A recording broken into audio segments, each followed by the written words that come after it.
ഒരിക്കൽ ഒരു വനപ്രദേശത്ത് വലിയ തീപിടുത്തമുണ്ടായി. ഏറെ നാശനഷ്ടവും. ധാരാളം ഫലവൃക്ഷങ്ങളും മൃഗങ്ങളും കത്തിക്കരിഞ്ഞു. ഈ തീപിടുത്തത്തിൻ്റെ 2-3 ദിവസം കഴിഞ്ഞ് ആ വനപ്രദേശത്തിൻ്റെ ചുമതലയുള്ള ഉദ്യോഗസ്ഥന്മാർ അതുവഴി ഇങ്ങനെ റോന്തു ചുറ്റുന്ന സമയത്ത് കത്തിക്കരിഞ്ഞ ഒരു മരത്തിൻ്റെ ചുവട്ടിൽ ഒരു വലിയ കിളി തീപിടുത്തത്തിൽ കരിഞ്ഞിരിക്കുകയാണ്. എങ്കിലും ഇവർ അവരുടെ കൈവശം വരുന്ന വലിയൊരു കമ്പ് കൊണ്ട് ഈ തള്ളക്കിളിയെ, ഈ വലിയ കിളിയെ ഒന്ന് തട്ടിമറിച്ചിട്ടു. അതിൻ്റെ ശരീരം, കരിഞ്ഞിരിക്കുന്ന ശരീരം ഒന്ന് തട്ടിമറിച്ചിട്ടു. അപ്പോഴവരെ അത്ഭുതപ്പെടുത്തുന്ന ഒരു കാഴ്ച, അതിൻ്റെ ചിറകിൻ്റെ ഉള്ളിൽ നിന്ന് അത് പൊതിഞ്ഞു സൂക്ഷിച്ചിരുന്ന 2 കുഞ്ഞു കിളികൾ പുറത്തേക്ക് ഇറങ്ങി വേച്ച് പറന്നു തുടങ്ങി അങ്ങ് പോകുകയാണ്. ഏതു കൊടിയ യാതനകൾക്കിടയിലും നിരാശാഭരിതമായ ദിവസങ്ങൾക്കിടയിലും നമ്മെ സൂക്ഷിക്കുന്ന ഒരു ദൈവമുണ്ട്.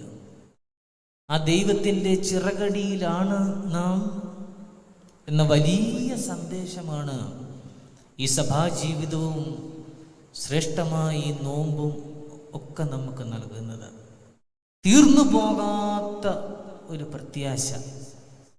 ഹൈന്ദവ പാരമ്പര്യങ്ങളിലൊക്കെ ഈ ലോക ജീവിതത്തെ സംസാര സാഗരത്തോടാണ് ഉപമിച്ചിരിക്കുന്നത്. ലോകം എന്നുള്ളത് ഒരു വലിയ കടലാണെന്നാണ് അവർ പഠിപ്പിക്കുന്നത്. സംസാരം, സാഗരം, അനേക തിരമാലകളുള്ള വലിയ കടലെന്ന് അവർ വിശേഷിപ്പിക്കും. എന്നാൽ ഈ കടലിനപ്പുറം, ഈ കടലിലെ തിരമാലകളെ അതിജീവിച്ച് നാം കടന്നു ചെല്ലുമ്പോൾ മോക്ഷപ്രാപ്തിയിലേക്കാണ് ചെല്ലുന്നത്. നമ്മുടെ കർത്താവ് തൻ്റെ ശിഷ്യന്മാരോടൊപ്പം യാത്ര ചെയ്യുന്ന സമയത്ത് അവിടുന്ന് പറയുന്ന ഒരു വലിയ സന്ദേശമുണ്ട്. വിശുദ്ധ മർക്കോസിൻ്റെ സുവിശേഷം 4-ാം അധ്യായത്തിൻ്റെ 35-ാമത്തെ വാക്യം ഈ സന്ധിയിലെ ആധാരവാക്യമായി ഞാൻ തിരഞ്ഞെടുത്തിരിക്കുന്നതും അതാണ്. നമ്മുടെ കർത്താവ് കടൽക്കര വെച്ച് തൻ്റെ ശിഷ്യന്മാരെയും തനിക്ക് ചുറ്റുമുള്ളവരെയും ഒക്കെ പഠിപ്പിക്കുകയാണ്. വചനത്തെക്കുറിച്ചുള്ള ഉപമകൾ പറയുന്നു, ദൈവരാജ്യത്തെക്കുറിച്ചുള്ള ഉപമകൾ പറയുന്നു. അതിനുശേഷം വിശുദ്ധ മർക്കോസിൻ്റെ സുവിശേഷം 4-ാം അധ്യായം 35-ാമത്തെ വാക്യത്തിൽ തനിക്ക് ചുറ്റുമുള്ള തൻ്റെ പ്രിയപ്പെട്ട ശിഷ്യന്മാരോട് കർത്താവ് പറയുകയാണ്, അന്ന് സന്ധ്യയായപ്പോൾ, ഇതുപോലെ ഒരു സന്ധ്യ, അന്ന് സന്ധ്യയായപ്പോൾ അവൻ തൻ്റെ ശിഷ്യന്മാരോട് പറയുകയാണ്, നാം അക്കരയ്ക്ക് പോകാം. Shall we go to the other side? എപ്പോഴും നമ്മുടെ ജീവിതത്തിൽ നാം ചിന്തിക്കേണ്ടുന്ന വലിയൊരു തത്വമാണത്.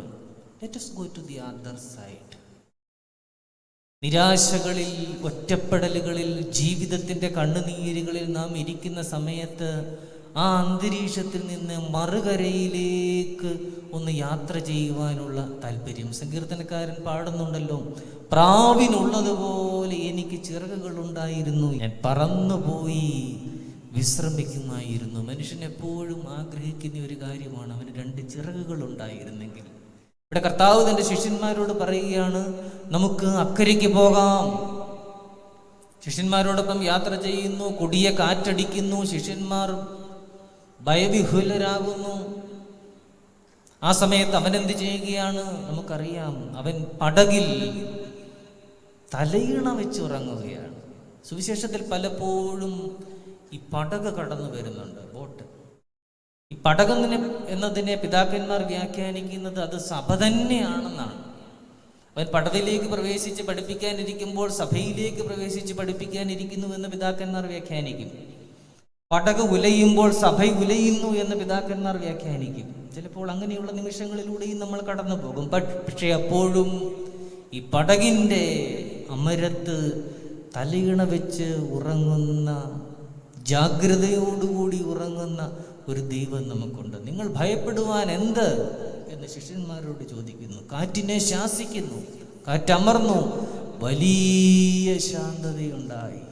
ഈ സന്ധ്യയിൽ സന്ധ്യാ നമസ്കാരത്തിന് ശേഷം ഇവിടെ പ്രത്യേക പ്രാർത്ഥനകൾ നമ്മൾ നടത്തി.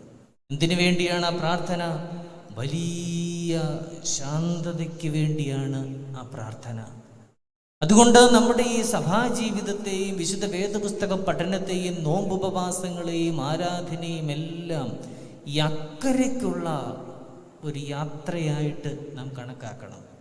അല്ലെങ്കിൽ സഭയുടെ സൂര്യ തേജസ്സായിരുന്ന പരിശുദ്ധ മധ്യസ്ഥിതിയൻ കാതോലിക്ക ബാബ തിരുമനസ് കൊണ്ട് എപ്പോഴും പറയുന്ന ഒരു സന്ദേശമുണ്ടായിരുന്നു. സ്വർഗീയ ഊർസ്ലേമിനെ നോക്കി യാത്ര ചെയ്യുന്ന തീർത്ഥാടക സമൂഹമാണ് സഭ. ഈ സഭ അതാണ്. നാം ഒറ്റയ്ക്കല്ല. നാമും നമ്മുടെ കയ്യിലിരിക്കുന്ന വേദപുസ്തകവും മാത്രമല്ല, നാമും നമ്മുടെ സാർത്ഥതയുടെ ആത്മീയ വിചാരങ്ങളും മാത്രമല്ല, ഞാനും എൻ്റെ സഭയും എൻ്റെ ഇടവകയും ഒരുമിച്ച് സ്വർഗീയ ഊർസ്ലേമിനെ നോക്കി യാത്ര ചെയ്യുന്ന തീർത്ഥാടക സമൂഹം. പഴയ നിയമം നാം പരിശോധിക്കുമ്പോൾ മിസ്രയീമിൻ്റെ അടിമത്തത്തിൽ നിന്ന് വാഗ്ദത്ത കനാനിലേക്ക് ഇസ്രായേൽ ജനത്തെ നയിച്ച മോശയുടെ ജീവിതം നാം കാണുന്നുണ്ട്. എത്രയോ പ്രതിസന്ധികളിൽ നിന്നും പ്രയാസങ്ങളിൽ നിന്നുമാണ് ദൈവത്തിൻ്റെ പ്രവാചകനായ മോശ ഇസ്രായേൽ ജനത്തെ നയിക്കുന്നത്. ഇസ്രായേൽ ജനമാണെങ്കിൽ അടിമത്തത്തിൻ്റെ സുഖം ഇങ്ങനെ നുകർന്ന് ജീവിക്കുകയാണ്. അടിമത്തത്തിനൊരു സുഖമുണ്ട്. നാം ഓരോരുത്തരുടെയും വ്യക്തി ജീവിതം പരിശോധിക്കുമ്പോൾ നമുക്കറിയാം, നമുക്ക് ഓരോരുത്തർക്കും ഓരോ വീഴ്ചകളുണ്ട്, ഓരോ കുറവുകളുണ്ട്. ആ കുറവ് ഈ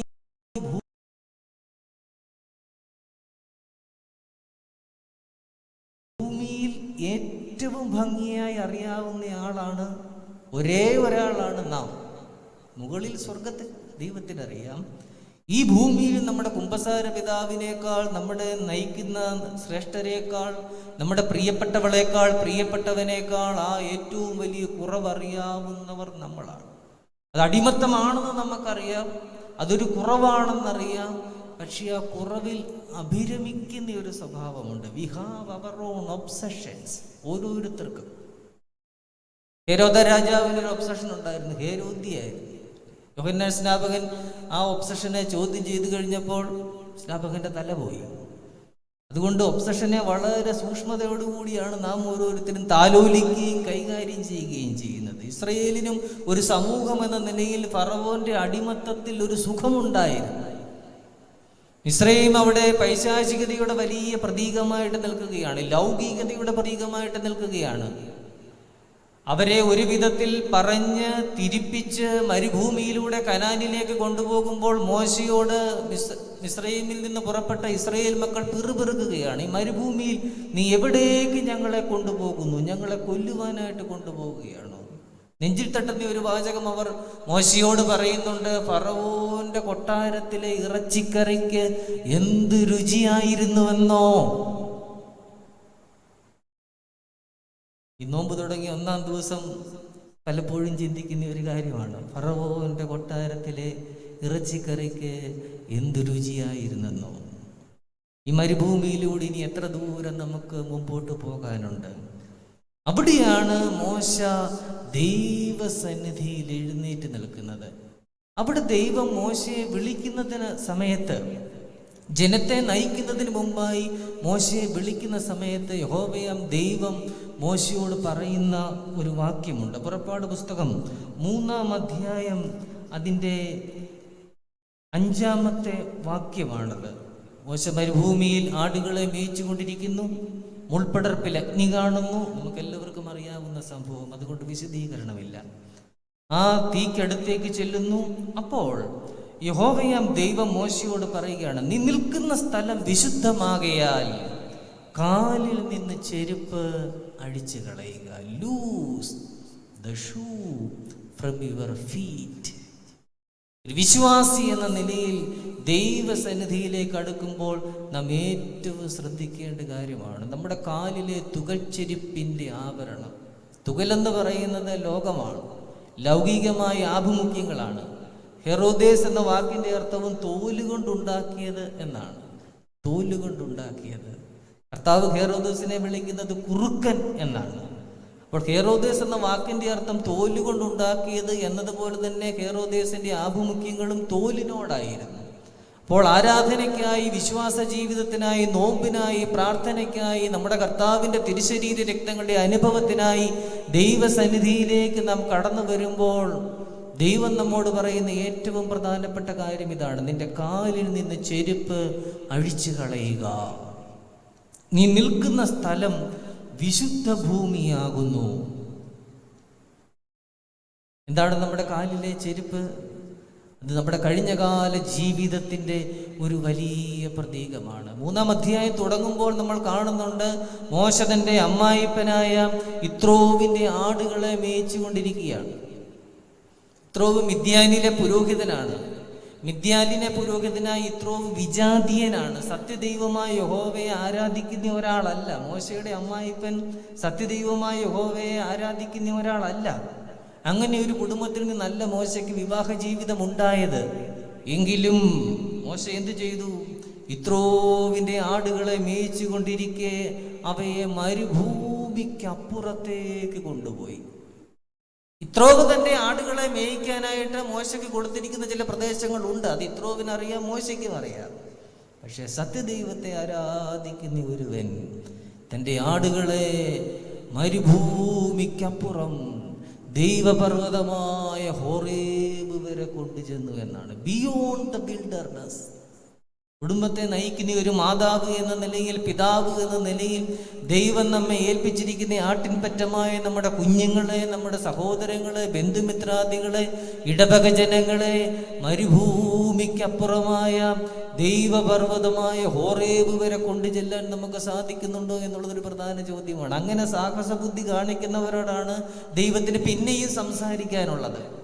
ആധ്യാത്മിക ജീവിതത്തിൽ സാഹസ ബുദ്ധി കാണിക്കാത്തവർക്ക്, ശക്തമായ തീരുമാനങ്ങൾ എടുക്കാത്തവർക്ക് അവരോട് ദൈവത്തിന് അധികമായി സംസാരിക്കാനില്ല. മോശയോട് ദൈവത്തിന് അധികമായി സംസാരിക്കാൻ ഉണ്ടായിരുന്നു. കാരണം മരുഭൂമിക്കപ്പുറം തൻ്റെ ആടുകളെ കൊണ്ടുചെന്ന അനുഭവം ദൈവം കാണുന്നുണ്ട്. അപ്പോഴാണ് പറയുന്നത്, മുൾപ്പടർപ്പിനടുത്തേക്ക് മോശയെ നയിച്ചു കൊണ്ടുവരുന്നു. മുൾപ്പടർപ്പ് കത്തുക എന്നുള്ളത് അത്ര പ്രധാനപ്പെട്ട ഒരു കാര്യമല്ല. മരുഭൂമിയിൽ മുൾക്കൂട്ടങ്ങൾക്ക്, മുൾച്ചെടികൾക്ക് തീ പിടിക്കും. അതെല്ലാ ഇടയന്മാരും കാണുന്ന ഒരു കാഴ്ചയാണ്. പക്ഷെ മോശയെ കുറിച്ച് അവിടെ പറയുന്നു, മുൾപ്പടർപ്പ് കത്തുന്നത് കണ്ടപ്പോൾ ഇതെന്ത് എന്ന് ഞാനൊന്ന് നോക്കട്ടെ എന്ന് മോശ പറഞ്ഞു. അതാണ് പ്രധാന കാര്യം. മുൾപ്പടർപ്പ് കത്തിയതിനേക്കാൾ ഇതെന്ത്, ഈ കാഴ്ച എന്ത് എന്ന് ഞാൻ ചെന്ന് ഒന്ന് നോക്കട്ടെ എന്ന് പറഞ്ഞു. ആ കൗതുകം, അതാണ് മുൾപ്പടർപ്പ് കത്തുന്നതിനേക്കാൾ അത്ഭുതം. ഇന്നീ സന്ധ്യയിൽ, ഈ മഹാമാരിയുടെ കാലത്ത് ദേവാലയത്തിലേക്ക് പ്രിയപ്പെട്ടവരായ നിങ്ങൾ വന്നിരിക്കുന്നു. നിങ്ങളുടെ ഭവനാന്തരീക്ഷത്തിൽ വേണമെങ്കിൽ ഒരു കപ്പ് ചായയും മുമ്പിൽ വെച്ച് കേൾക്കാവുന്ന പ്രസംഗമേ ഇതുള്ളൂ എന്ന് നിങ്ങൾക്ക് തോന്നാം. എങ്കിലും ഞാനൊന്ന് ചെല്ലട്ടെ. ഞങ്ങൾക്ക് പരിചയമുള്ള ഒരു അച്ഛനാണ്, ഒരു ഇളയ വൈദികനാണ്. എങ്കിലും ഒന്ന് ചെല്ലട്ടെ, ഒന്ന് കാണട്ടെ, ഒന്ന് നോക്കട്ടെ. അതാണ് ദൈവത്തിൻ്റെ പരിശുദ്ധ റൂഹായുടെ പ്രചോദനം. ആ മുൾപ്പടർപ്പിനടിയിലേക്ക് നീങ്ങി നിൽക്കുവാനുള്ള അദമ്യമായ ഒരു താല്പര്യം. ആ അദമ്യമായ താല്പര്യത്തെയാണ് യഹോവയാം ദൈവം വിലവെക്കുന്നത്. അത് കണ്ടിട്ടാണ് മോശയെ അങ്ങോട്ട് നയിക്കുന്നത്. ആരാധനയിലേക്ക് പോകുമ്പോൾ, വചന ശുശ്രൂഷയിലേക്ക് പോകുമ്പോൾ, നോമ്പിലേക്ക് പോകുമ്പോൾ ഈ ഒരു തീർത്താൽ തീരാത്ത കൗതുകം എന്ന് പറഞ്ഞാൽ ഗൗരവപരമായ ഒരു കൗതുകം, ഒരാഭിമുഖ്യം നമ്മുടെ ആത്മീയ ജീവിതത്തിൽ ഉണ്ടാകണം. മോശയെ പോലെ ഞാനൊന്ന് നീക്കി നിൽക്കട്ടെ, ഞാനൊന്ന് കാണട്ടെ, ഈ അഗ്നിയുടെ ശോഭ ഞാനൊന്ന് കാണട്ടെ. അപ്പോഴാണ് യഹോവയാം ദൈവം പറയുന്നത്, നീ നിൽക്കുന്ന സ്ഥലം വിശുദ്ധമാകയാൽ നിന്റെ കാലിൽ നിന്ന് ചെരുപ്പ് ഊരിക്കളയുക. പാദം വളരെ ശ്രദ്ധിക്കേണ്ടുന്ന ഒരു കാര്യമാണ്. ഷുഗറൊക്കെയായി ഡോക്ടറുടെ അടുത്ത് ചെല്ലുമ്പോൾ ഡോക്ടർ ആദ്യം പറയുന്നത് കാല് സൂക്ഷിക്കണമെന്നാണ്. കാരണം മനുഷ്യ ശരീരത്തിൽ ഏറ്റവും ശ്രദ്ധ കിട്ടാത്ത ഒരു അവയവമാണ് ഈ പാദം. പാദം നോക്കിയാൽ ഒരാളുടെ വൃത്തി അറിയാം. ഇപ്പം നോക്കണ്ട, വീട്ടിൽ പോയി നോക്കിയാൽ മതി. അത് പെട്ടെന്ന് ഇൻഫെക്റ്റഡ് ആവാൻ സാധ്യതയുള്ള ഒരു അവയവമാണ്. കാരണം ഭൂമിയുമായി ഏറെ ബന്ധമുള്ള ഒരു അവയവമാണ്. ശരീരത്തിലെ ഏറ്റവും മൃദുലമായ കോശങ്ങൾ, ഞരമ്പുകൾ സ്ഥിതി ചെയ്യുന്ന സ്ഥലമാണ്. അതുകൊണ്ടാണ് പെട്ടെന്ന് വ്രണം ഉണ്ടാകുന്നത്. അതുകൊണ്ടാണ് ഡോക്ടർ പറയുന്നത് അത് കഴുകി വൃത്തിയാക്കി സൂക്ഷിക്കണം. ഈ അടുത്തിടെ ഞാൻ യാത്ര ചെയ്യുന്ന സമയത്ത് ഒരു പരസ്യത്തിന്റെ ഹോൾഡിങ് കണ്ടു. അത് ഇപ്രകാരമായിരുന്നു: നിന്റെ പാദങ്ങൾക്ക് എന്തോ പറയാനുണ്ട്. ഒരു ചെരുപ്പ് കമ്പനിയുടെ പരസ്യമായിരുന്നു, പക്ഷേ വളരെ സ്പിരിച്വലായിട്ട് എനിക്ക് തോന്നി. നിന്റെ പാദങ്ങൾക്ക് എന്തോ പറയാനുണ്ട്. പാദം പറഞ്ഞു തുടങ്ങിയാൽ, നാം ഓരോരുത്തരുടെയും പാദങ്ങൾ നമ്മുടെ ജീവിതത്തെക്കുറിച്ച് പറഞ്ഞു തുടങ്ങിയാൽ ഒരുപക്ഷെ നമുക്ക് ഭയം തോന്നും. നമ്മുടെ കഴിഞ്ഞകാല ജീവിതത്തിന്റെ എല്ലാ സംഭവങ്ങളുടെയും നേർ സാക്ഷിയാണ് നമ്മുടെ പാദം. പാദം നമ്മുടെ ശരീരത്തിന് നേരെ തുറന്നു വെച്ചിരിക്കുന്ന ഒരു ക്യാമറയാണ്. നമ്മുടെ വിജയങ്ങൾ, പരാജയങ്ങൾ, വീഴ്ചകൾ, ഉയർച്ചകൾ, ആസക്തികൾ, പരീക്ഷണങ്ങൾ എല്ലാം പാദത്തിനറിയാം. അതുകൊണ്ടാണ് പാദം ആധ്യാത്മികമായ അർത്ഥത്തിൽ വളരെ സജീവമായ ഒരു മർമ്മമായിട്ട് നിലനിൽക്കുന്നത്. അതുകൂടി നാം ഈ പശ്ചാത്തലത്തിൽ ചിന്തിക്കണം. ഇവിടെ മോശയോട് പറയുകയാണ്, നിന്റെ പാദത്തിൽ നിന്ന് ചെരുപ്പ് അഴിച്ചു കളയുക. നമ്മുടെ കർത്താവിന്റെ അടുത്തേക്ക് ഒരു സ്ത്രീ ഒരു പാത്രം നിറയെ തൈലവുമായിട്ട് കടന്നു വന്ന് അവന്റെ പാദങ്ങളെ തൻ്റെ കണ്ണുനീര് കൊണ്ട് കഴുകി തലമുടി കൊണ്ട് തുവർത്തി ആ തൈലം ഒഴിച്ച് കഴുകുന്നുണ്ട്. എന്താണ് അതിൻ്റെ അർത്ഥം? അവന്റെ പാദങ്ങളെ അവൾ തൻ്റെ ഉള്ളം കൈയിലെടുത്തു. നമ്മുടെ കർത്താവിന്റെ പാദങ്ങളെ ആ സ്ത്രീ തൻ്റെ ഉള്ളം കൈയിലെടുത്തു വെച്ചു. തലമുടി കൊണ്ട് തുവർത്തി, കണ്ണുനീര് കൊണ്ട് കഴുകി എന്ന് പറഞ്ഞാൽ അതിൻ്റെ അർത്ഥം അവന്റെ സുവിശേഷത്തെ അവൾ അത്രമാത്രം സ്നേഹിച്ചു.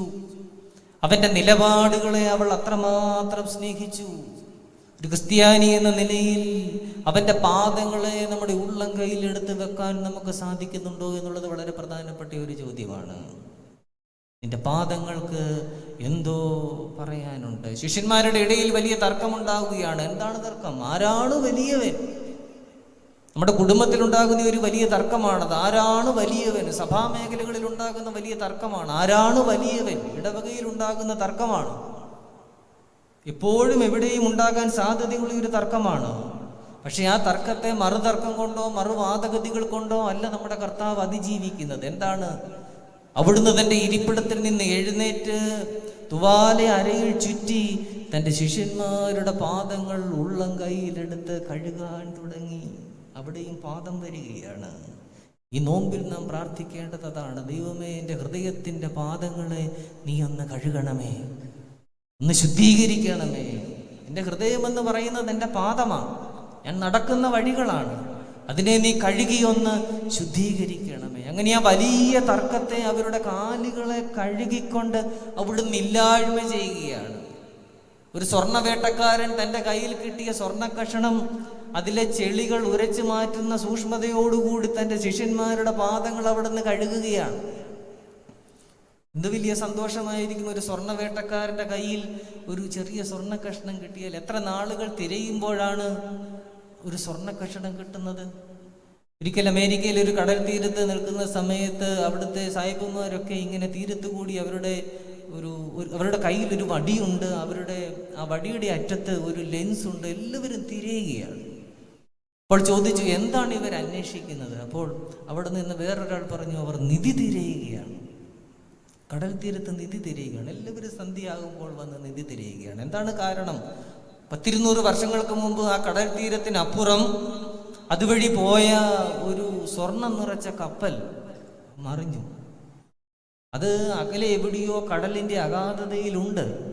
തിരമാലകൾ അടിക്കുമ്പോൾ ഇപ്പോഴും ചെറിയ ചെറിയ സ്വർണ്ണത്തരികളും കഷണങ്ങളും ആ കടൽ തീരത്തേക്ക് കയറി വരാറുണ്ട്. അപ്പോൾ വലിയ ആകാംക്ഷയോടുകൂടി നിധി തിരയുന്നവർ അത് തിരയുകയാണ്. നമ്മുടെ കർത്താവ് തൻ്റെ ശിഷ്യന്മാരുടെ പാദങ്ങളെ തനിക്ക് കിട്ടിയ സ്വർണ്ണക്കട്ടി പോലെ ഉരച്ച് വൃത്തിയാക്കി ലോകത്തിൻ്റെ നാനാഭാഗത്തേക്കും സുവിശേഷം അറിയിക്കുവാൻ ശക്തമാക്കുകയാണ്, ബലപ്പെടുത്തുകയാണ്, അവരെ പറഞ്ഞയക്കുകയാണ്. അതുകൊണ്ട് ഈ പാദം എന്ന പദത്തിന് വളരെ പ്രാധാന്യമുണ്ട്. ആ ഒരു പശ്ചാത്തലത്തിൽ വേണം യഹോവയാം ദൈവം മോശയോട് നീ നിൽക്കുന്ന സ്ഥലം വിശുദ്ധമാകിയാൽ നിന്റെ പാദത്തിൽ നിന്ന് ചെരുപ്പ് അഴിച്ചു കളയുക എന്ന് പറയുന്ന ഭാഗം നാം എടുക്കേണ്ടത്.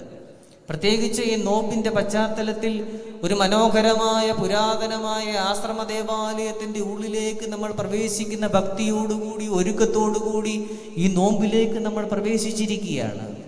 അപ്പോൾ നാം ആദ്യം ചെയ്യേണ്ടത് അതാണ്. നമ്മുടെ കഴിഞ്ഞകാല ജീവിതത്തിലെ കുറവുകളെ ഈ ദേവാലയത്തിന് പുറത്ത് ഉപേക്ഷിക്കാനായിട്ട് നമുക്ക് ഓരോരുത്തർക്കും സാധിക്കണം. അപ്പോഴാണ് ആരാധനയുടെ വലിയ അനുഭവം നമുക്കുണ്ടാകുന്നത്. നിസായിലെ ഗ്രിഗോറിയോസ് പിതാവ് ഈ സംഭവത്തെക്കുറിച്ച് എഴുതുന്നുണ്ട്. അദ്ദേഹം പറയുന്നു, മോശെ ആത്മഗതം ചെയ്തു, ഞാൻ എൻ്റെ ചെരുപ്പുകളെ ഊരി ദൈവത്തിൻ്റെ തീച്ചൂട് പറ്റിയ മണ്ണിലേക്ക് കയറി നിൽക്കും.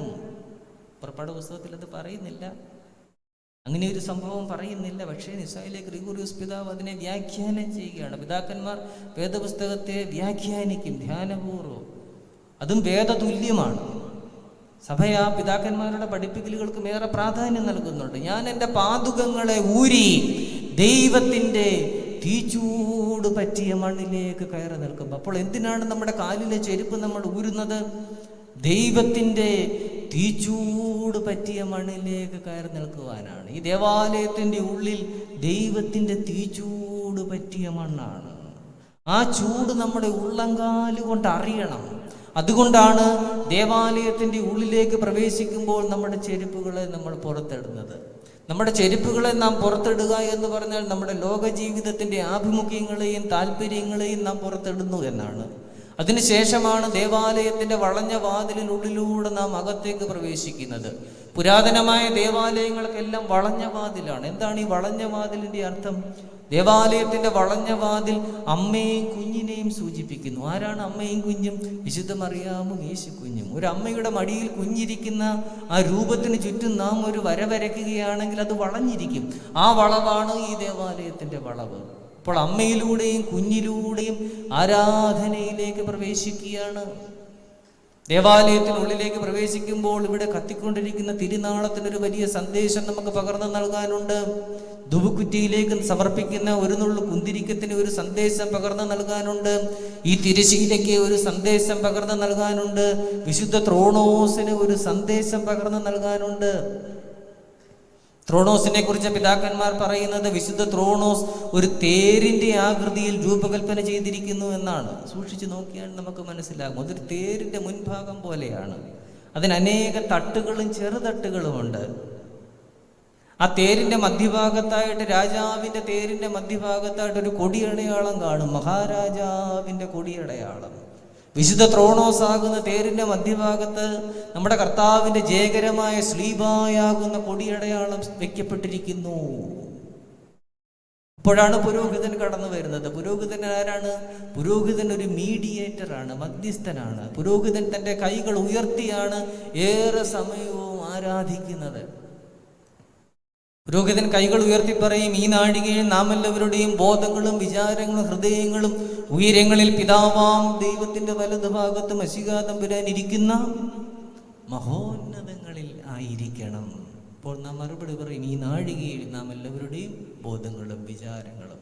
പുരോഹിതൻ കൈകൾ ഉയർത്തി ഈ തേർത്തട്ടിന്മേൽ നിന്ന് വേറൊരു ദേശം കാണുകയാണ്. അതാണ് ഞാൻ ആമുഖത്തിൽ സൂചിപ്പിച്ചത്. നമുക്ക് അക്കരയ്ക്ക് പോകാം.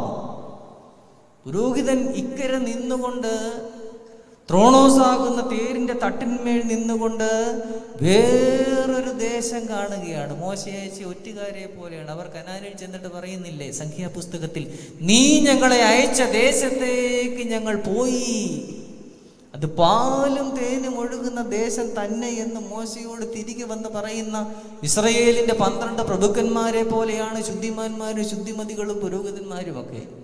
അവർ വേറൊരു ദേശം കാണുകയാണ്. എന്നിട്ട് പുരോഹിതൻ പറയുകയാണ്, ഇതാ ഞാൻ വേറൊരു ദേശം കാണുന്നു.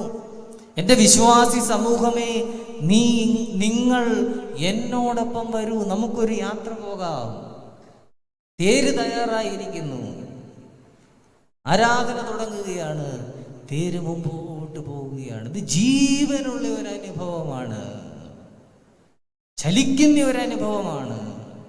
അല്ലാതെ കഴിഞ്ഞ ഞായറാഴ്ച ഇതിൻ്റെ ആവർത്തനമല്ല. അത് വളരെ സൂക്ഷ്മവും അതേസമയം തന്നെ ചലനാത്മകവുമാണ്. അതുകൊണ്ടാണ് പറയുന്നത്, ആരാധനാ സമയത്ത് വിശ്വാസി സമൂഹം ദേവാലയത്തിൻ്റെ ഉള്ളിലായിരിക്കണം. പള്ളി ഓഫീസ് തുറക്കരുതെന്ന് പറയുന്നത് അതുകൊണ്ടാണ്. ഡിവൈൻ ഓഫീസ് നടന്നുകൊണ്ടിരിക്കുകയാണ്, ആ സമയത്ത് പള്ളി ഓഫീസ് ഇല്ല. ആരാധനയിൽ സംബന്ധിക്കാത്തവൻ ആരാധിക്കുന്നവരെ ഭരിക്കരുത്. അതെപ്പോഴും വിശ്വാസ സമൂഹം ശ്രദ്ധിക്കേണ്ടുന്ന ഒരു കാര്യമാണ്. ദേവാലയത്തിലും ഇടവക ശുശ്രൂഷയിലും എല്ലാം ആരാധനയിൽ സംബന്ധിക്കുന്നവരെ വേണം ഇടവക ജനങ്ങളെ നയിക്കാനായിട്ട് തിരഞ്ഞെടുക്കാൻ. ഇതൊരു ഡിവൈൻ ഓഫീസാണ്. ഈ നാഴികയിൽ നാം എല്ലാവരുടെയും ബോധങ്ങളും വിചാരങ്ങളും ഉയരങ്ങളിൽ പിതാവാം ദൈവത്തിൻ്റെ വലതുഭാഗത്ത് മശിഹാ തമ്പുരാനിരിക്കുന്ന മഹോന്നതങ്ങളിലായിരിക്കണം. ഒരു തേര് നീങ്ങുകയാണ്. ആ തേരിൻ്റെ കവചങ്ങൾ ലോകത്തിൻ്റെ എല്ലാ ആക്രമണങ്ങളെയും പ്രതിരോധിക്കാനായിട്ട് ശക്തിയുള്ളതാണ്. പുരോഹിതൻ ഒരു വൃക്ഷത്തെ പോലെ കൈകൾ വിരിച്ചിങ്ങനെ ദൈവസന്നിധിയിൽ നിൽക്കുകയാണ്. വൃക്ഷം എന്താണ് ചെയ്യുന്നത്? വൃക്ഷം സൂര്യപ്രകാശം സ്വീകരിച്ച് അതിൽ ഇലകളും പൂക്കളും കായ്കളും ഉണ്ടാകുന്നു. സൂര്യപ്രകാശം സ്വീകരിച്ചെങ്കിൽ മാത്രമേ സാധിക്കുകയുള്ളൂ. പുരോഹിതൻ തൻ്റെ കൈകൾ വിടർത്തിയ ഒരു വൃക്ഷത്തെ പോലെ ദൈവസന്നിധിയിൽ നിന്ന് നീതിസൂര്യനായ കർത്താവായ യേശുക്രിസ്തുവിന്റെ ഊർജം സ്വീകരിച്ച് അതിനെ തൻ്റെ ജനങ്ങൾക്ക് സമാധാനാശംസയായിട്ട് നൽകുകയാണ്. അതിനെ സ്വീകരിച്ച് നമ്മുടെ ഭവനങ്ങളിലേക്ക് നമ്മൾ പോവുകയാണ്. അതുകൊണ്ട് ആ വലിയ തത്വത്തെ നമ്മൾ മനസ്സിലാക്കണം. ദൈവസന്നിധിയിലേക്ക് സൂക്ഷ്മതയോടെ കടന്നു വരാനായിട്ട് നമുക്ക് ഓരോരുത്തർക്കും സാധിക്കണം. വിശ്വാസത്തിൽ നമ്മുടെ പാദം നമ്മൾ ഉറപ്പിക്കണം. ഒന്നാമതായിട്ട് നാം ശ്രദ്ധിക്കേണ്ടുന്ന ഒരു കാര്യമാണ്, നമ്മുടെ പാദം എവിടെ നമ്മൾ ഉറപ്പിക്കണം. ഒന്നാമതായി വിശ്വാസത്തിൽ ഉറപ്പിക്കണം. എന്താണ് വിശ്വാസം? വിശ്വാസത്തെക്കുറിച്ച് പറയാറുണ്ട്, അത് വിശേഷപ്പെട്ട ഒരു വിശ്വാസമാണ്. ഈ ഭൂമിയിൽ ജീവിക്കുന്നതിന് നമുക്ക് രണ്ട് കാര്യങ്ങൾ വേണം. ഒന്ന് ശ്വാസം വേണം, രണ്ടാമതായിട്ട് വിശ്വാസം വേണം. അബ്രഹാമിനെ നമ്മൾ വിശ്വാസികളുടെ പിതാവെന്നാണ് പറയുന്നത്. എന്തുകൊണ്ടാണ്? അബ്രഹാം തൻ്റെ പിതൃഭവനത്തെയും ചാർച്ചക്കാരെയും വിട്ടിട്ട് കാണിപ്പാനിരിക്കുന്ന ദേശത്തേക്ക് പോയി. ദേശം കണ്ടിട്ടില്ല, കാണിപ്പാനിരിക്കുന്ന ദേശമാണ്. ആത്മീയ ജീവിതം വളയമില്ലാത്ത ഒരു ചാട്ടമാണ്. ഒരു പണിയും ഇല്ലാത്തവൻ്റെ പണിയല്ല ആത്മീയ ജീവിതം. ഒരു പണിയില്ലെന്നാ പള്ളി പോയേക്കാം എന്നല്ല, അതേറെ സൂക്ഷ്മതയും സാഹസികതയും ആവശ്യമുള്ള ഒരു കാര്യമാണ്. നീ നിന്റെ പിതൃഭവനത്തെയും ചാർച്ചക്കാരെയും വിട്ട് ഞാൻ നിന്നെ കാണിപ്പാനിരിക്കുന്ന ദേശത്തേക്ക് പോകാം. ഒന്നാമതായിട്ട് പറയുന്നു ദേശം. ഇവിടുന്ന് പുറപ്പെട്ടെങ്കിലും ചെന്ന് പറ്റാനൊരു ദേശമുണ്ട്, പ്രതീക്ഷയ്ക്ക് വകയുണ്ട്. രണ്ടാമതായി പറയുന്നു, നിനക്ക് ഒരു കുഞ്ഞ് ജനിക്കും. പ്രയാസമാണ്, പ്രായം ചെന്നു എങ്കിലും ഒരു കൂടാരത്തിൻ്റെ കീഴിൽ ഒരു സ്ത്രീയും പുരുഷനുമുണ്ട്. ചെറിയൊരു സാധ്യതയുണ്ട്, ചെറിയൊരു പ്രത്യാശയുണ്ട്. മൂന്നാമത്തേത് എന്താണ്? അറുക്കുക. നീ നിന്റെ ഏകജാതനായ മകനെ അറക്കുക. വിശ്വാസ ജീവിതത്തിൽ ചിലപ്പോൾ അങ്ങനെയുള്ള പ്രതിസന്ധികളെയും നമ്മൾ അതിജീവിക്കേണ്ടതായിട്ട് വരും. അവിടെയാണ് ദൈവം നമ്മളെ പരിശോധിക്കുന്ന സമയം. ഇന്നലെ വരെ എൻ്റെ മേശമേലുണ്ടായിരുന്ന വിഭവസമൃദ്ധമായ ഭക്ഷണം ഇന്നെൻ്റെ മേശയിൽ ഇല്ലാതിരിക്കുമ്പോൾ, ഇന്നലെ വരെയുള്ള എൻ്റെ സ്നേഹിതർ അല്ലാതിരിക്കുമ്പോൾ, ഇന്നലെ വരെ എൻ്റെ കൈവശമുണ്ടായിരുന്ന സാമ്പത്തിക സുരക്ഷിതത്വം ഇന്നെൻ്റെ കൈവശം ഇല്ലാതിരിക്കുമ്പോൾ, അവിടെയാണ് ദൈവം നമ്മളെ പരിശോധിക്കുന്ന സമയം. ആ സമയത്താണ് നമ്മുടെ വിശ്വാസ്യത ദൈവസന്നിധിയിൽ നമ്മൾ തെളിയിക്കേണ്ടത്. ഇവിടെ അബ്രഹാം പിതാവിനോട് പറയുകയാണ്, അറുക്കുക. അബ്രഹാം എന്ത് ചെയ്തു? അറക്കുകയാണ്. മുസ്ലിം പാരമ്പര്യത്തിൽ പറയുന്നുണ്ട്, ഇസഹാക്ക് അബ്രഹാമിനെ നോക്കുകയാണ് കഴുത്തറക്കുന്ന സമയത്ത്. അപ്പോൾ അബ്രഹാമിന് സങ്കടത്തോടുകൂടി ഇങ്ങനെ കത്തി ഉയർത്തി നിൽക്കുകയാണ്.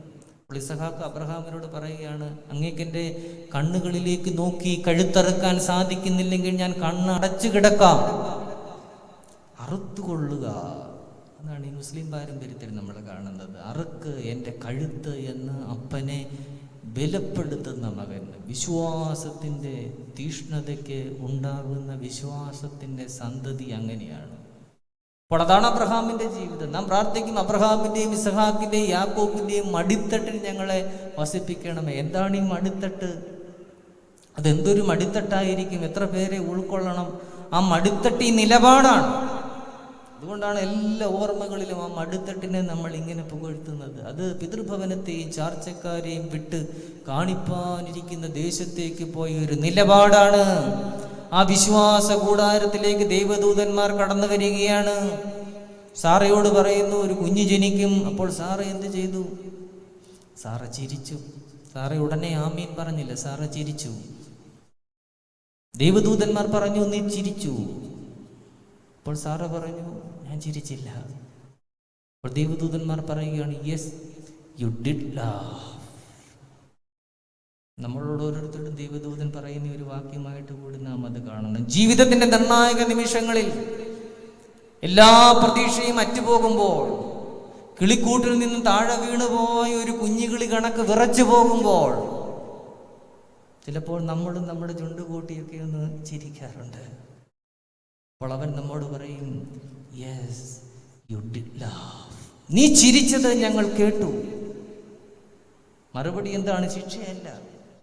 മറുപടി വലിയ സമൃദ്ധിയാണ്, ശുഭകരമായ ഭാവിയാണ്, പ്രത്യാശയാണ്, ബലമുള്ള തലമുറയാണ്. എന്താണ് സാറയുടെ ചിരിക്കുള്ള മറുപടി? ഒരു ഇളഞ്ചിരിയാണ്. ഇസഹാക്ക്, ആ വാക്കിന്റെ അർത്ഥവും ചിരി എന്നാണ്. പല്ലില്ലാത്ത മോണ കാട്ടി അബ്രഹാമിനെയും സാറയെയും നോക്കി ഇസഹാക്ക് ചിരിക്കുകയാണ്. അതേ പല്ലില്ലാത്ത മോണ കാട്ടി ഇസഹാക്കിനെ നോക്കി അബ്രഹാമും സാറയും ചിരിക്കുകയാണ്. ആ കൂടാരത്തിൽ നിറയെ ചിരിയാണ്. പല്ലില്ലാത്ത പ്രായത്തിൽ പല്ലില്ലാത്ത മോണ കാട്ടി ചിരിക്കാൻ ഒരു കുഞ്ഞ്. അതാണ് വിശ്വാസത്തിന്റെ സാധ്യത. നമ്മുടെ വിശ്വാസ ജീവിതത്തിന് ദൈവം നൽകുന്ന മറുപടി ഒരു ഇസഹാക്കാണ്, ഒരു ചിരിയാണ്. ഇന്ന് ഈ ദേവാലയത്തിൽ 1 മണിക്കൂർ സമയം ദൈവത്തിന്റെ വചനം കേൾക്കാൻ നാം ചിലവഴിക്കുന്നുണ്ടെങ്കിൽ ഒരു 10 തലമുറയ്ക്ക് അപ്പുറമുള്ള ഒരു ഇളം ചിരി ദൈവം നിങ്ങൾക്കായിട്ട് സൂക്ഷിച്ചു വെച്ചിട്ടുണ്ട്. അതുകൊണ്ട് ഇതൊരു നിക്ഷേപമാണ്.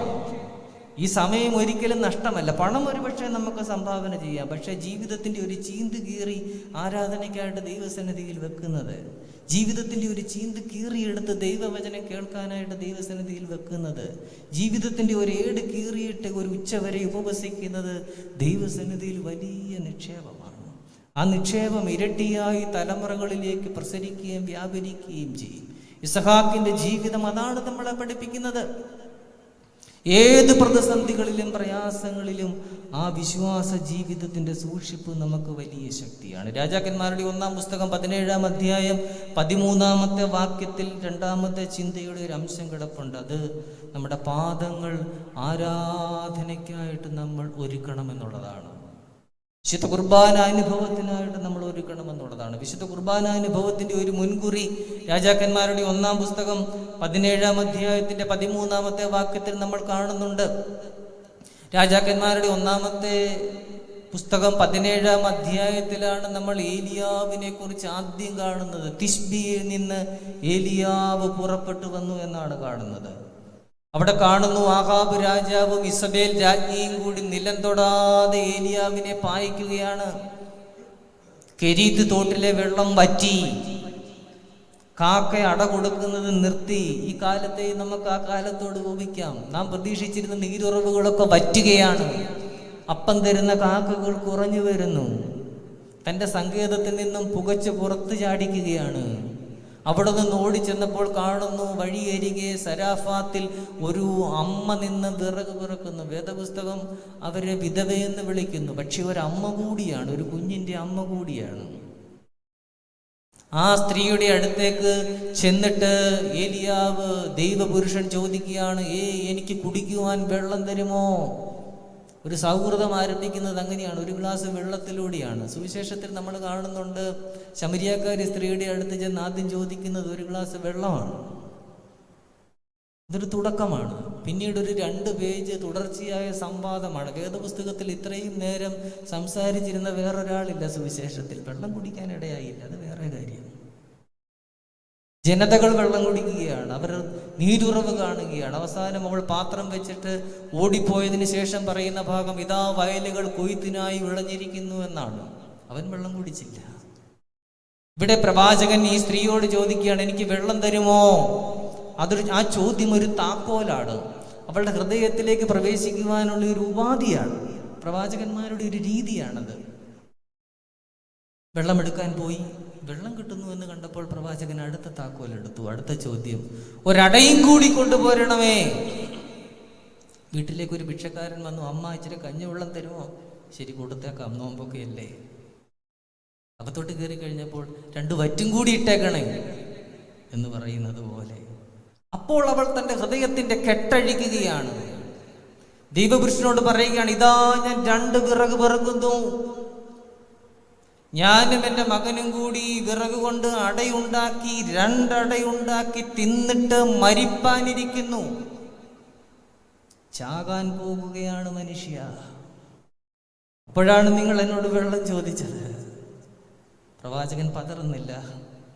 പ്രവാചകൻ എന്താണ് പറയുന്നത്? ആകട്ടെ, പക്ഷേ നീ എന്ത് ചെയ്യണം?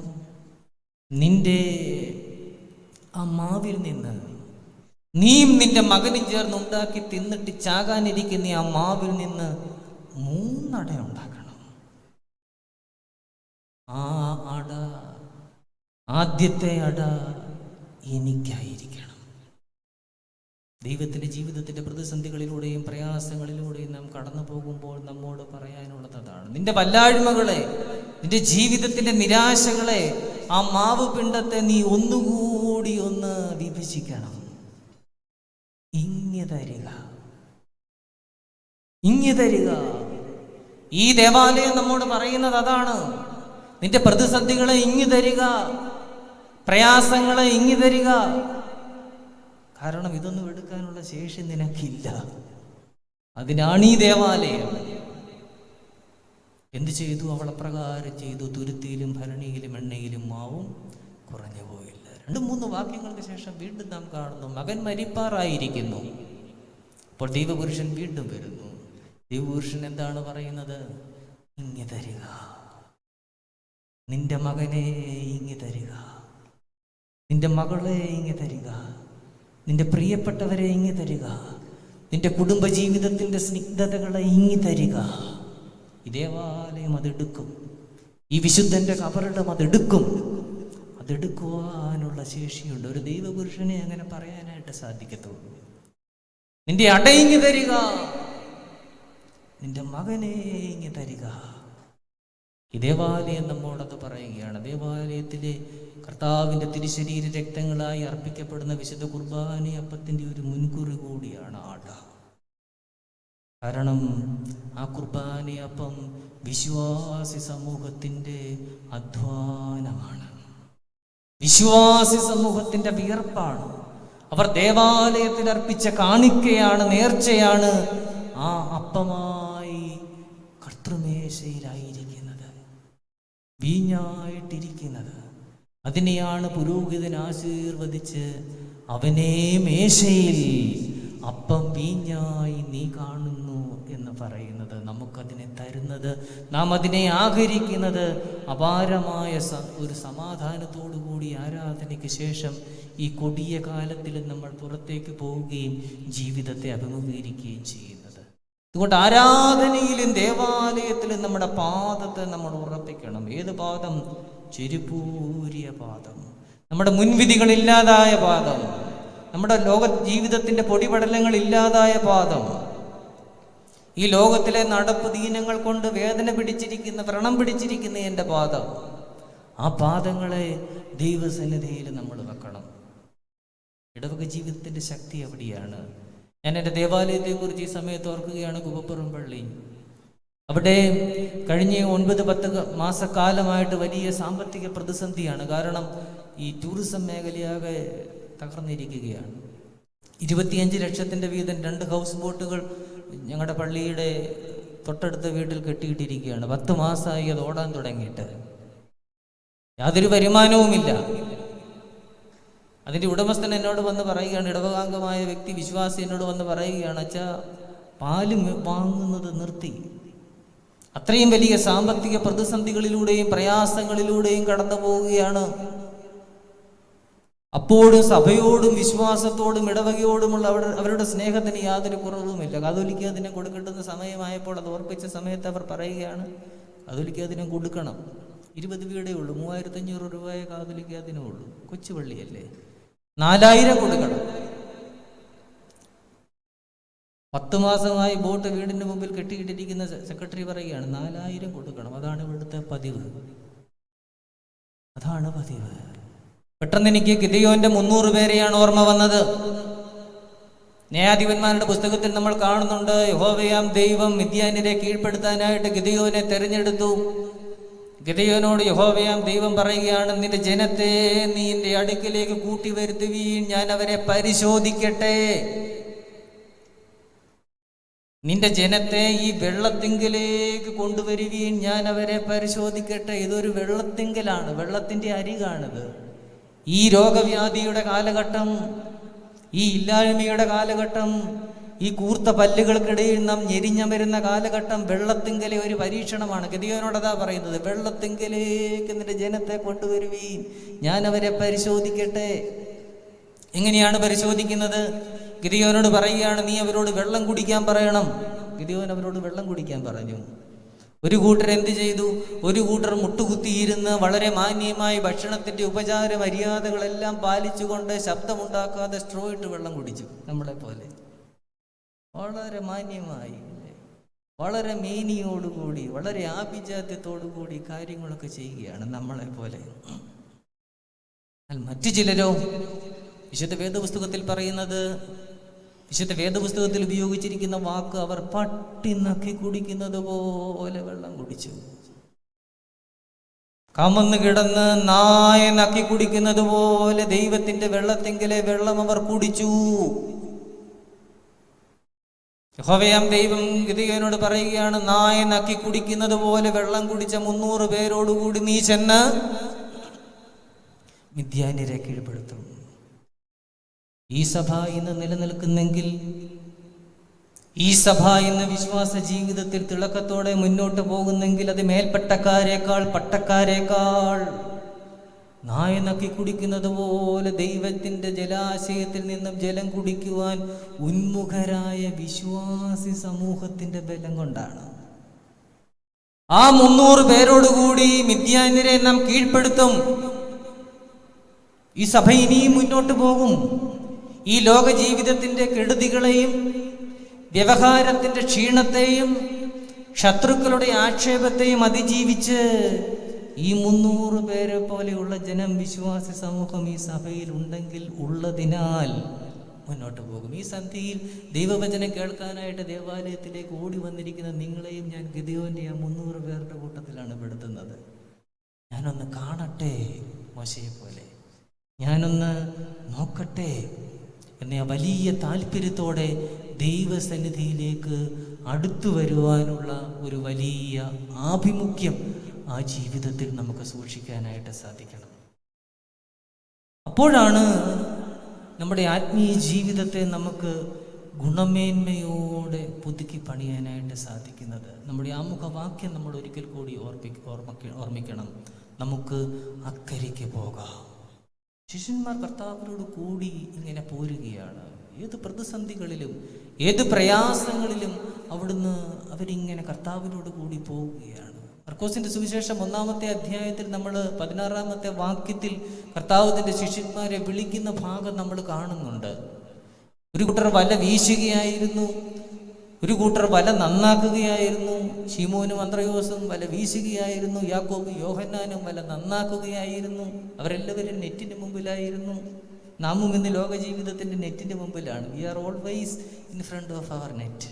പക്ഷേ ആ ലോകത്തിൻ്റെ വലക്കണ്ണികൾക്ക് മുമ്പിൽ നിന്ന് ശീമോനെയും അന്ത്രോസിനെയും യാക്കോബിനെയും യോഹന്നാനെയും പിടിച്ചെടുത്ത് കർത്താവ് ദൈവരാജ്യത്തിൻ്റെ വഴിയിലേക്ക് കൊണ്ടുവരികയാണ്. വലക്കണ്ണികൾക്ക് മുമ്പിലാണ് നാം.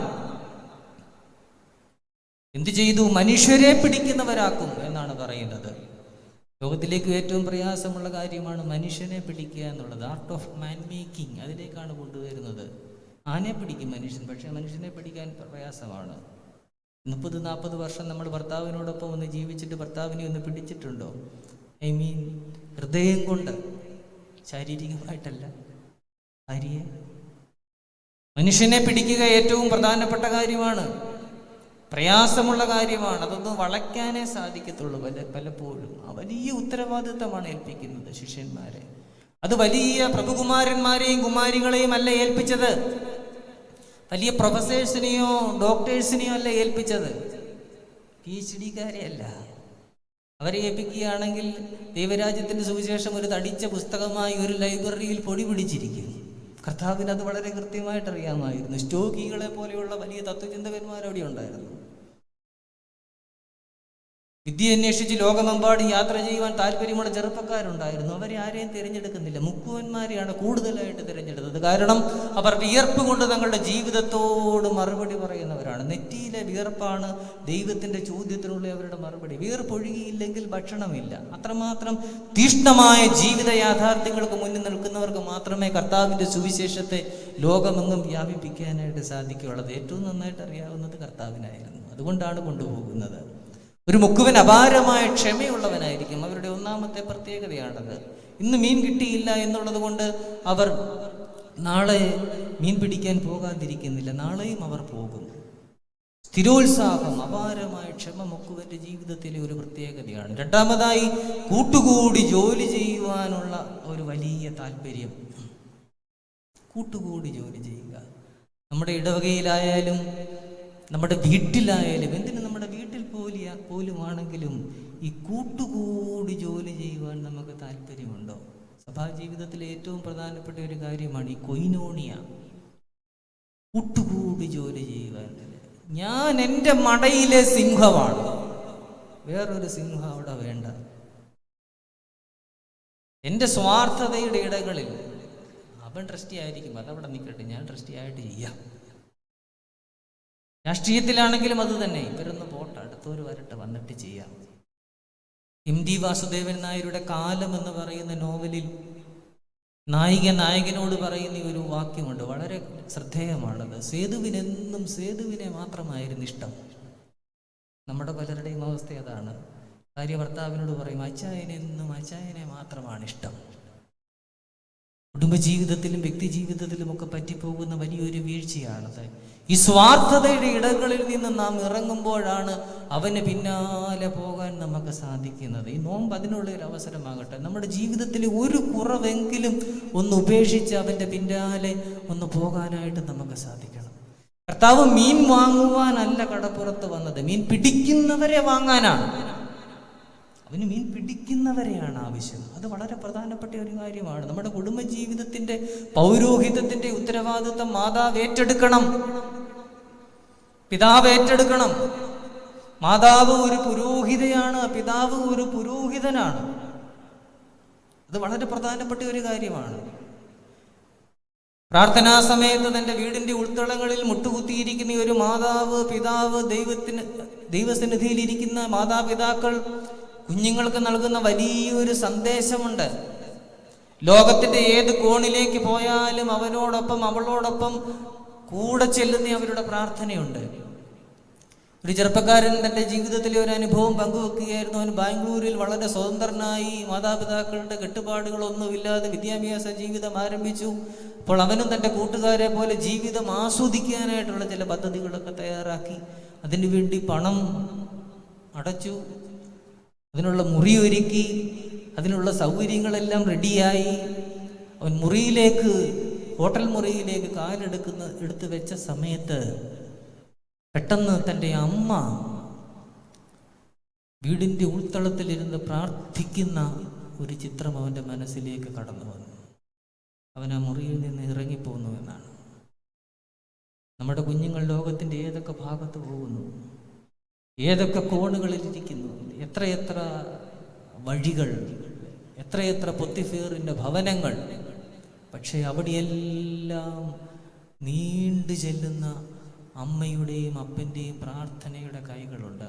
കടലാമയെക്കുറിച്ച് പറയുന്നത്, കടലാമകൾ മുട്ടയിടുന്ന സമയമാകുമ്പോൾ കടൽ തീരത്ത് കുഴിയുണ്ടാക്കും. എന്നിട്ട് അതിൽ മുട്ടയിട്ട് മണ്ണ് കൊണ്ട് മൂടി ദൂരെ മാറിയിരുന്ന് നോക്കിയാണ് അത് വിരിയിക്കുന്നത് എന്നാണ്. ശ്രദ്ധേയമായ ഒരു കാര്യമാണ്. മാതാപിതാക്കൾ കുഞ്ഞുങ്ങളെ വളർത്തുമ്പോൾ ഈ ഒരു മാർഗം പ്രയോഗിക്കുന്നത് നന്നായിരിക്കും. നിർദ്ദേശങ്ങൾ കൊടുക്കാൻ പോയാൽ നമ്മൾ വശം കെട്ടുപോകും. നിർദ്ദേശങ്ങൾ കൊടുക്കാനേ സമയം കാണുകയുള്ളൂ. അതിനേക്കാൾ വശം കെട്ടുപോകും നമ്മുടെ കുഞ്ഞുങ്ങൾ.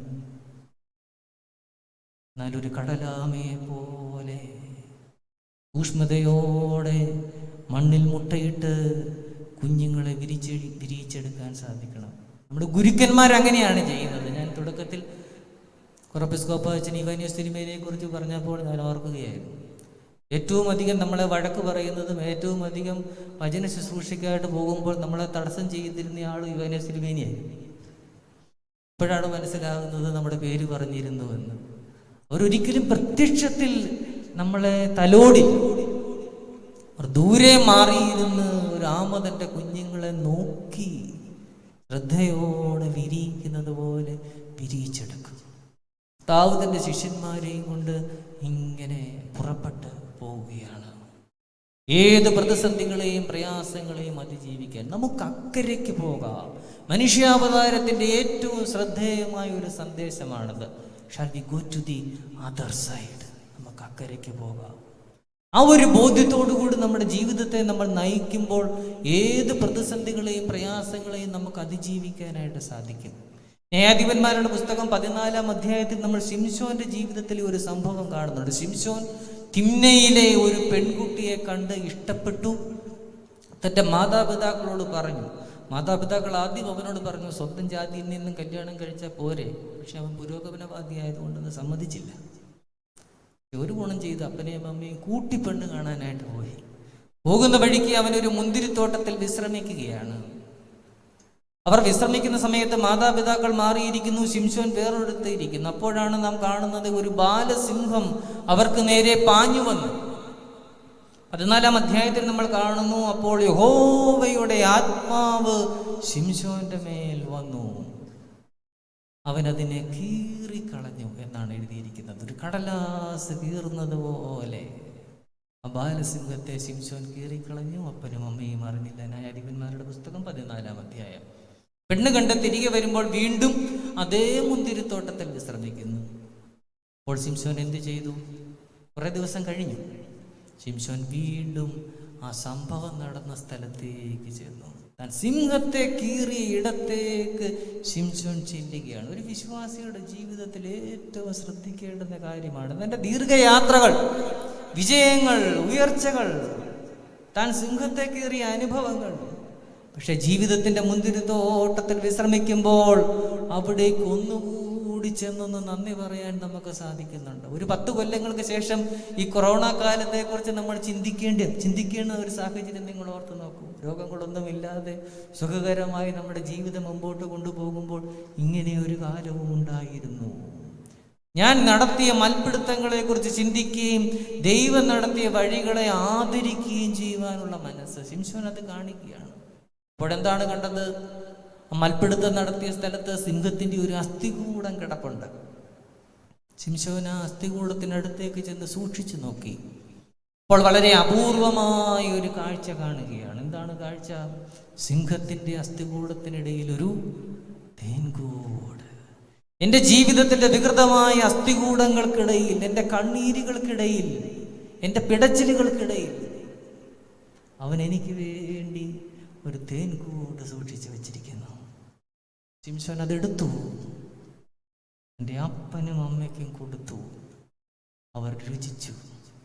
ശിംശോനും രുചിച്ചു. ബാലസിംഹം വന്നപ്പോൾ അപ്പനോടും അമ്മയോടും പറഞ്ഞില്ല. താൻ തന്നെ ദൈവാത്മാവിനാൽ അതിനെ അതിജീവിച്ചു. എല്ലാം കഴിഞ്ഞപ്പോൾ അതിൽ നിന്നും തേൻ കിട്ടിയപ്പോൾ അപ്പനും അമ്മയ്ക്കും കൊടുത്തു. നമുക്കൊരു പ്രതിസന്ധി വരുമ്പോൾ, പ്രയാസം വരുമ്പോൾ, ഇന്ന് ആദ്യം അറിയുന്നത് നമ്മളെക്കാൾ മുമ്പേ നമ്മുടെ ചുറ്റുപാടുകളായിരിക്കും. ആകെ നമ്മൾ ഇളക്കി മറിക്കും. അല്ലേ? ഒരു പൊളവൻ വീട്ടിൽ കയറിയാൽ പോലും നമ്മുടെ നാട്ടുകാർ മുഴുവനെ അറിയിക്കും. ശിംശോൻ എന്ത് ചെയ്തു? ആ മധുരത്തെ തൻ്റെ ചുറ്റുവട്ടങ്ങൾക്കായി കൊടുത്തു. എൻ്റെ ജീവിതത്തിൻ്റെ ഏത് പ്രയാസങ്ങൾക്കിടയിലും അസ്ഥികൂടങ്ങൾക്കിടയിലും എൻ്റെ ദൈവം തമ്പുരാൻ എനിക്ക് ഒരു തേൻകൂട് സൂക്ഷിച്ചു വച്ചിരിക്കുന്നു. ദാവീദിന്റെ ശിഷ്യന്മാരെ, മനുഷ്യരെ ബലപ്പെടുത്തുവാനായിട്ട് ഒരുക്കുകയാണ്. നമുക്ക് അക്കരയ്ക്ക് പോകാം. ഈ കാലം ഒരു ബലപ്പെടലിൻ്റെ കാലമായിട്ട് മാറണം. ആമോസ് പ്രവചനം 3-ാം അധ്യായത്തിൽ നമ്മൾ വളരെ ശ്രദ്ധേയമായ ഒരു വാക്യം കാണുന്നുണ്ട്. അതിപ്രകാരമാണ്: ഒരിടയൻ സിംഹത്തിൻ്റെ വായിൽ നിന്ന് 2 കാലോ ഒരു കാതോ വലിച്ചെടുക്കുന്നത് പോലെ ഇസ്രയേലിനെ യഹോവയാം ദൈവം വലിച്ചെടുക്കുന്നതിനെ കുറിച്ച്. ഒരിടയൻ സിംഹത്തിന്റെ വായിൽ നിന്ന് 2 കാലോ ഒരു കാതോ വലിച്ചെടുക്കുന്നത് പോലെ. മധ്യപൂർവ്വ ദേശത്തെ ഇടയ ജീവിതത്തിന്റെ പശ്ചാത്തലത്തിൽ ശ്രദ്ധിക്കേണ്ടുന്ന ഒരു വാക്യമാണത്. പലപ്പോഴും ആയിരക്കണക്കിനായ ആട്ടിൻകൂട്ടത്തെ തിന്നുകളയുവാൻ സിംഹങ്ങൾ വരും. ദാവീദൊക്കെ അങ്ങനെ സിംഹത്തെ കൊന്നുകളയുന്നതിനെ കുറിച്ച് പഴയ നിയമത്തിൽ നമ്മൾ വായിക്കുന്നുണ്ട്.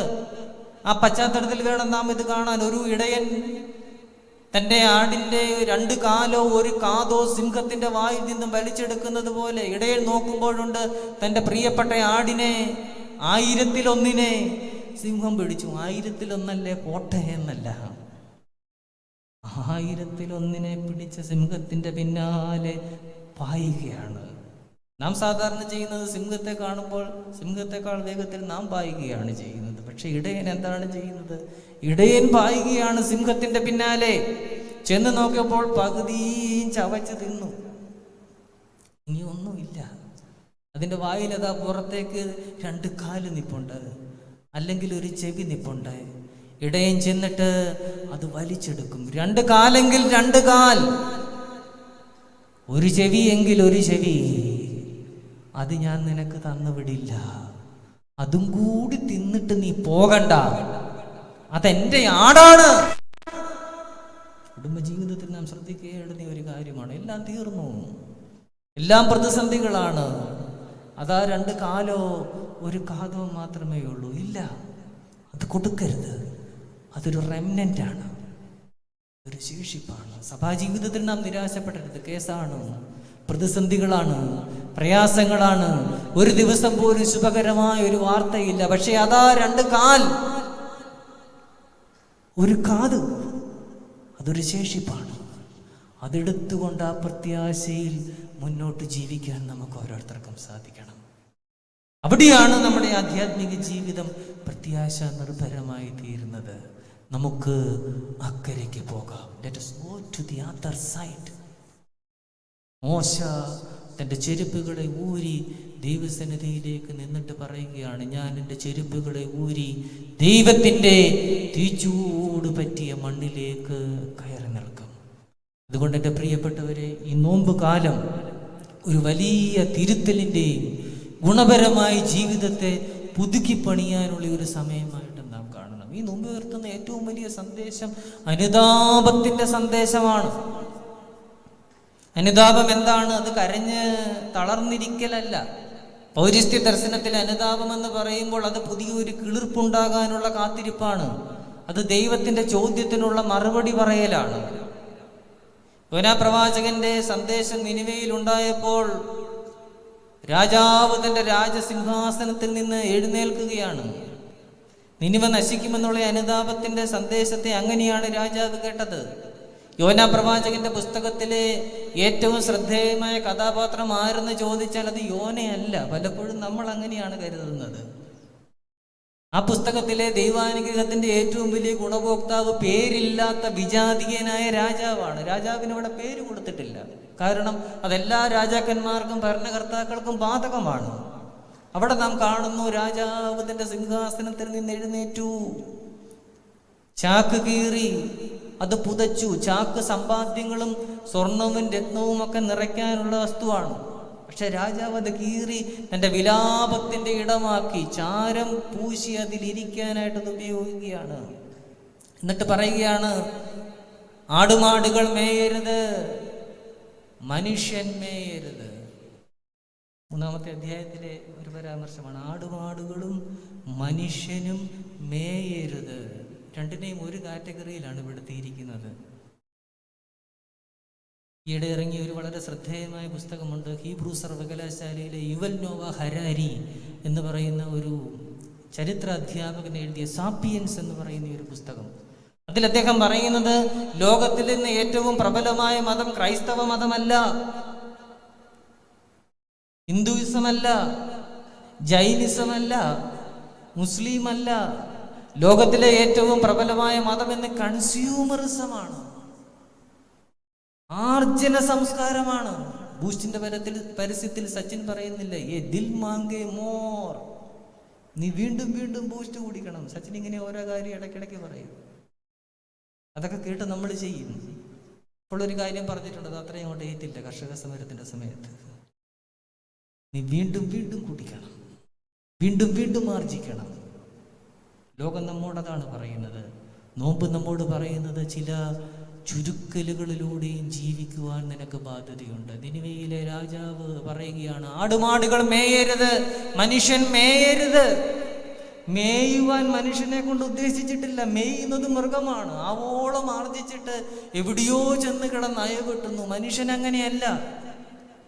മനുഷ്യൻ ആദ്യകാലങ്ങളിൽ തൻ്റെ കൈകൾ രണ്ടും പയ്യെ തറയിൽ നിന്ന് ഉയർത്തിയത്, ഈ ചാൾസ് ഡാർവിനൊക്കെ പറയുന്നത്, കയ്യിൽ പരമാവധി ഫലമൂലാദികൾ നെഞ്ചോട് ചേർത്ത് പിടിച്ച് ആർക്കും കൊടുക്കാതെ കൊണ്ടുപോകാനാണെന്നാണ്. പിന്നെയാണ് അവൻ പഠിച്ചത് അതുകൊണ്ട് രക്ഷയില്ല, അതുകൊണ്ട് സമാധാനം കിട്ടില്ല.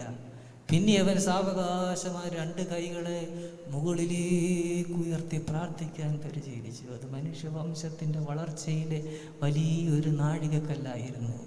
അല്ലെങ്കിൽ നാമും മൃഗങ്ങളും തമ്മിലുള്ള വ്യത്യാസം എന്താണ്? മൃഗങ്ങളാകട്ടെ ഇതാ 4 കാലുകൾ ഉപയോഗിച്ച് മണ്ണിൽ മണത്ത് ഇഴഞ്ഞ് നടക്കുകയാണ്.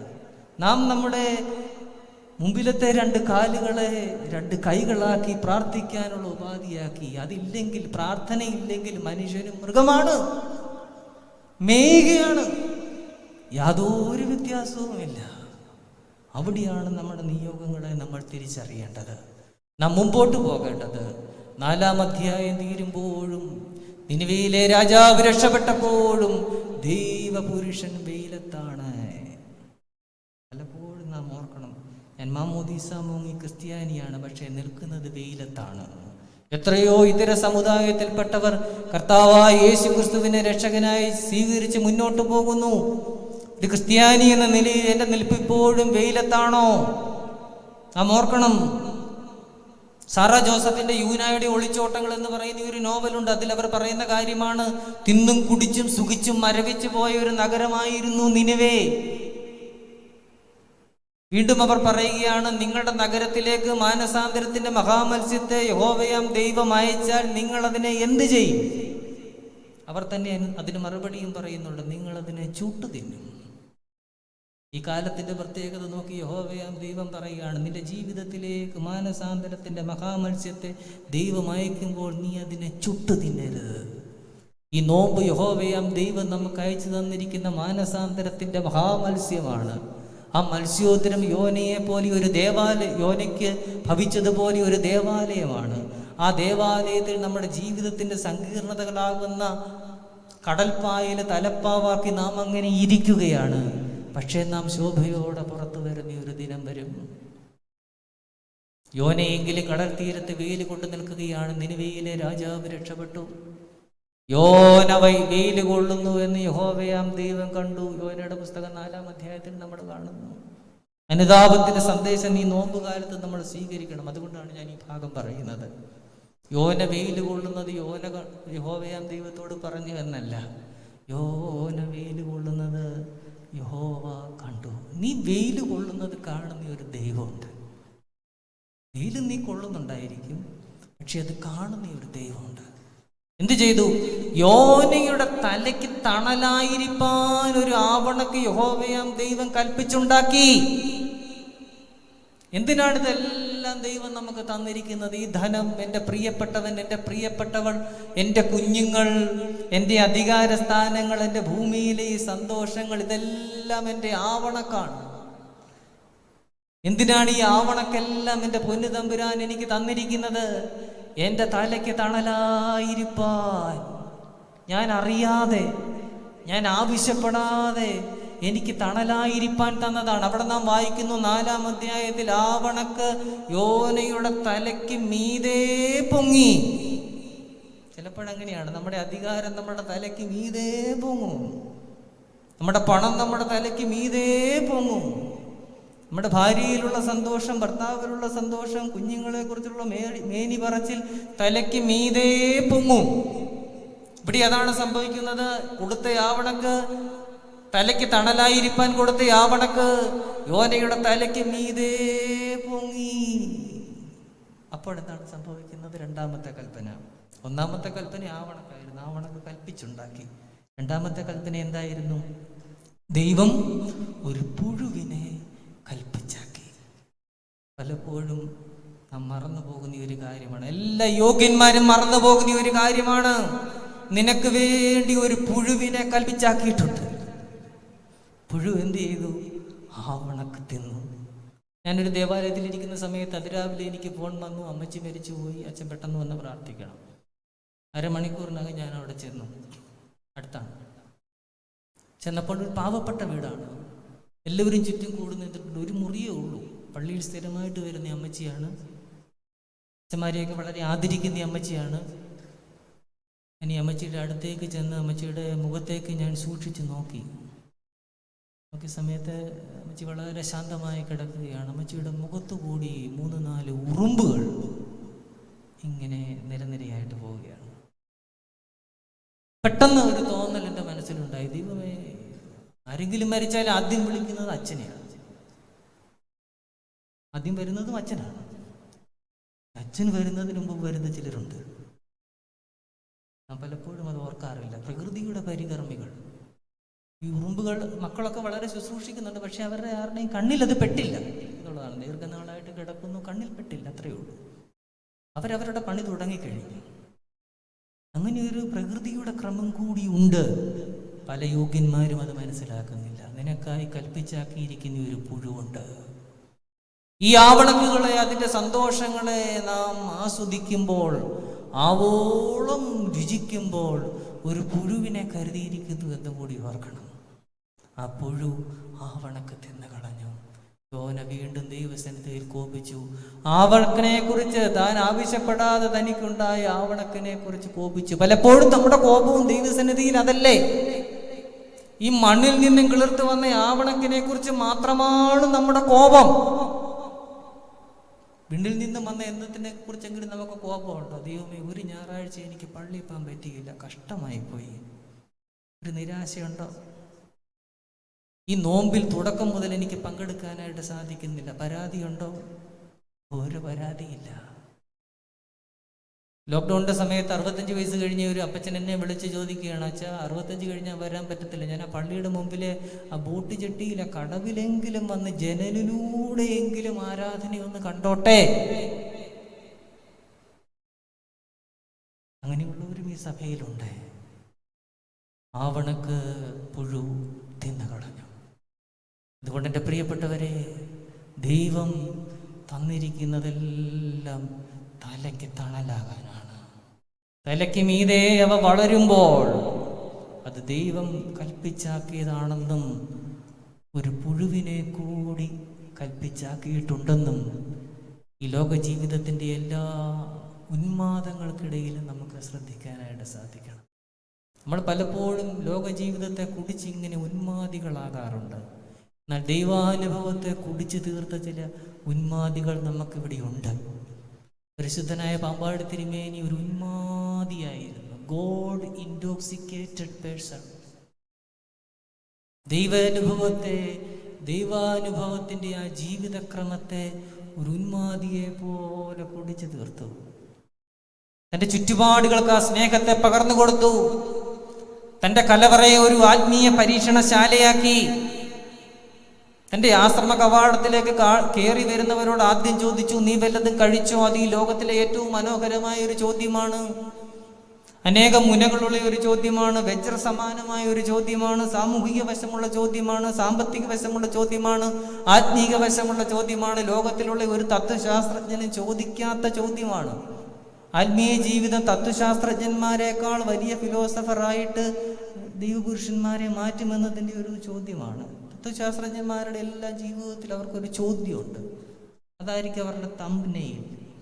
അതിലൂടെയാണ് അവരറിയപ്പെടുന്നത്. പരിശുദ്ധനായ പാമ്പാടി തിരുമേനിയുടെ ജീവിതത്തിലെ തംബ്നെയിലാണ് ആ ചോദ്യമാണ്, നീ വല്ലതും കഴിച്ചോ? തൻ്റെ കലവറയെ അവിടുന്ന് പരീക്ഷണശാലയാക്കി. വിനയമുള്ള ജീവിതം നയിച്ചു. അനേകരെ ആകർഷിച്ചു. എന്നിട്ട് തമ്പുരാനെ പോലെ അവരെ അക്കരയ്ക്ക് കൊണ്ടുപോയി.